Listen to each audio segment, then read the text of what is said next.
Yo, what's up, everybody? Welcome to my channel. I woke up this morning feeling very dry. Is it just a Monday, or am I picking up on some sort of trend that today is just not that day? So I decided to do something a little bit different than just stream video games or do something ridiculous that sort of plays off the notion that the internet is chaotic. And why not, for once, just have a presentation about something that could possibly be interesting to somebody? So I thought, what is something that I haven't necessarily seen before? And I came up with the idea of which country is the most fun. Now, not necessarily which country has the most fun attractions. Because if we were to take that into consideration, then we came up with the idea that Brazil, Italy, and Greece rank as the top three countries for adventure. Okay, which includes scenic beauty, attractions, and climates, along with the people. However, I wanted to look more so at the people. Which country has the most fun people?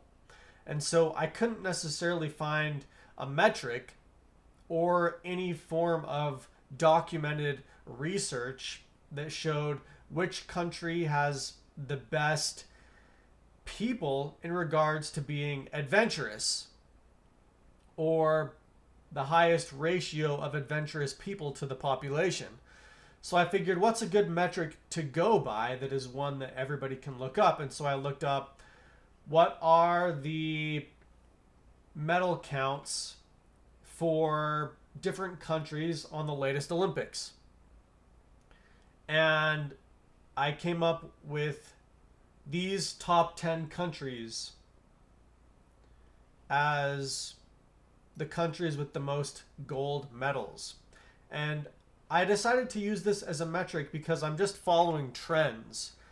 And it might not necessarily be that the gold medal athletes themselves are the most fun and adventurous people, but it's about the fact that this represents a large portion of the population to be able to reach such a statistic in and of itself, that it should display characteristics among a much larger group of individuals that showcase a very adventurous type of personality.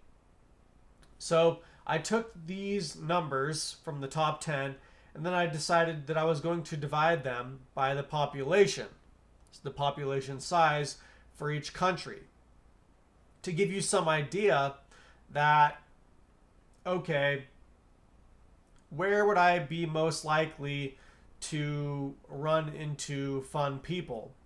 So it's not necessarily going to be a statistic that is ruled by population size. It's going to take into consideration geographic boundaries and the idea that some countries are more likely to have these adventurous people than other countries. And it's going to take into consideration one more factor, which allows us to perhaps see one more thing in regards to our study and analysis of which country has the most fun people. Not necessarily the country that has the most well-being, the country that has the, you know, greatest sights. I'm looking for the most adventurous and outgoing people per capita. So I did this medal count divided by population, right? And as you can see here, it all came out to be this number that was very close to, you're going to find an Olympic athlete. The chances of being an Olympic athlete are 1 in 10 million. But the Netherlands came out on top in regards to having the population size relating to the amount of medals that they have won, being that the chances in the Netherlands of being a athletic, sort of outgoing person seems to be higher than anywhere else, right? And this number was 8.2 times 10 to the 7th. And I'm going to read off the next few countries in this list: Australia, Korea, France, Great Britain, Italy, Japan, Germany, USA, and China. And this statistic allows us to look at something like this and say it's not necessarily just the size of the population that is giving us the metric. It's taking into consideration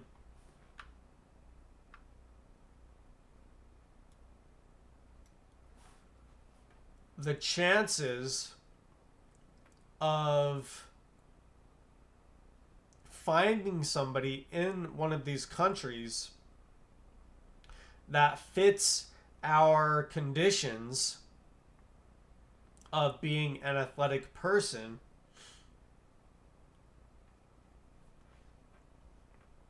according to population size.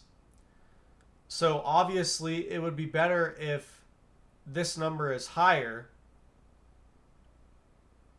And then we're not necessarily just looking at population size or medal count, because what if, and the reason that this becomes important is because what if there was a country that only had 40 people? We wouldn't necessarily be looking at trends then.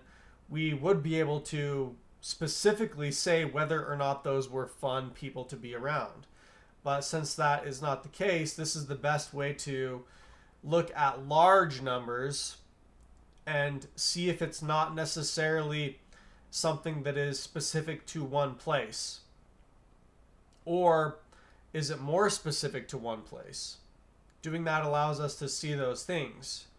And it obviously makes more sense when you look at it and say, okay, well, if there was a country with only 40 people, right?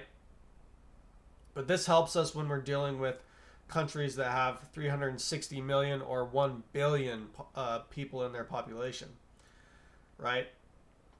So then I wanted to look at the GDP. How much does money take into consideration for these countries? And a lot of this stuff is related, because you could say something like, oh, well, population doesn't even have a chance to grow unless the infrastructure of the said place is enough for it to actually grow. If it's not, developed enough. But there are a few outliers that tell us that money isn't necessarily the direct factor involved in a country being predominant in having this athletic type of individual, right? We have on the GDP screen India or Canada and Brazil, who are ranked among the top in the GDP, but in this medal count, they're nowhere to be found. So money isn't necessarily the factor, but it does actually give us a 70% chance that a country who is in this top 10 list is also in this top 10 list. So that's still pretty high odds. And looking at the population size,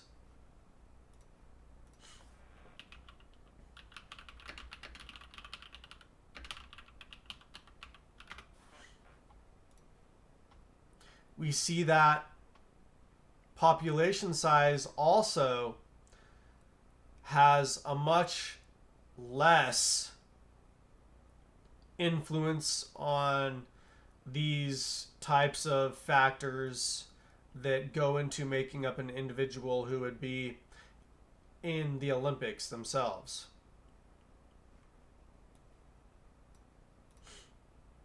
It's the chance of that being related is, let's see, it's a 20% chance that population has a relation, which tells us that life itself has a lot less to do with this than we, would think. So by that metric, we could say that, okay, well, if this isn't necessarily such an important factor to life, and that's what a metric like that tells us. It tells us that it's not necessarily the most important thing as being an individual that is like this. So for everybody who's, foo-fooing this presentation and thinking that I chose the wrong metrics, well, here is your sort of, I guess, statistic, the one that you can look to that says that this doesn't really matter that much. Listen, I was just having an inquisitive thought and tried to figure out how I could gauge that metric and have it not necessarily be something which was based upon some national test. This is an international test, you know, and obviously doing this just means, dividing these numbers by each other means that it's not just an exercise in who has the highest population, right? But including these other factors allows us to say that, yeah, money seems to have quite a big of an impact on, not totally, but quite a big of an impact on whether or not a country houses these kinds of people. But population size itself doesn't necessarily seem to have that big of an impact on to whether or not this is something that is important. And I'm sure we could get into, you know, much other things about culture, because right here we're going to see a lot of differences in culture, because I'm sure that there are competitions which are Olympic like that are in these countries that aren't necessarily, among the participants of the Olympics that we're seeing in this metric. So if we were to then take some other further metric, like get into specific studies of other countries that aren't on this list, and we could get into, something that allows us to measure between these areas of cultural differences, like something to the extent of supplements bought. What are the amount and the amount of money of supplements that have been bought in countries, these countries right here, and taking that metric, we could then relate it to some sense of, Olympic countries. If we take the supplements bought by these countries as well, then we could have some sort of relation in seeing how many supplements are being taken by different countries. There's like an interesting way to do a little short presentation. And, obviously, like I said, doing the division of population is just making it so it's like, oh, well, this country, only has like 10 people, and this country has like 400 million people. Well, which country more consistently produces people that make it to this level?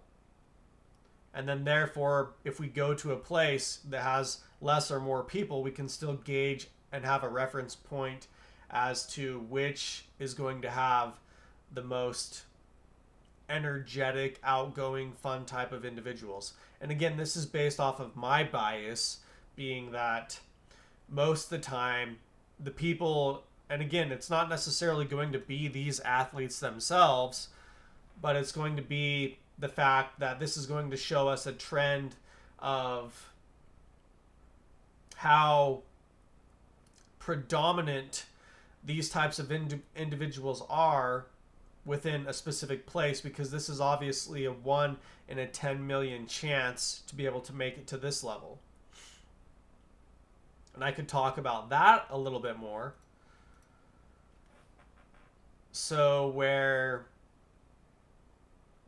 the idea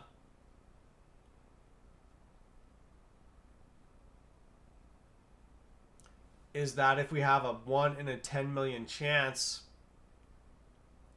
of being an athlete, We could add one more statistic onto here and come to the conclusion, which gives us one more, you know, thing to consider in regards to, oh, like happiest, not necessarily, again, I'm not trying to do happiest, I'm trying to do which country has the most outgoing people. But I do know that in the happiest, uh, when you look up the happiest countries, the Netherlands are usually considered among the happiest as well. So there is some crossover here. Anyways, thanks for watching my presentation. Make sure to like, subscribe, and share. And have a good day.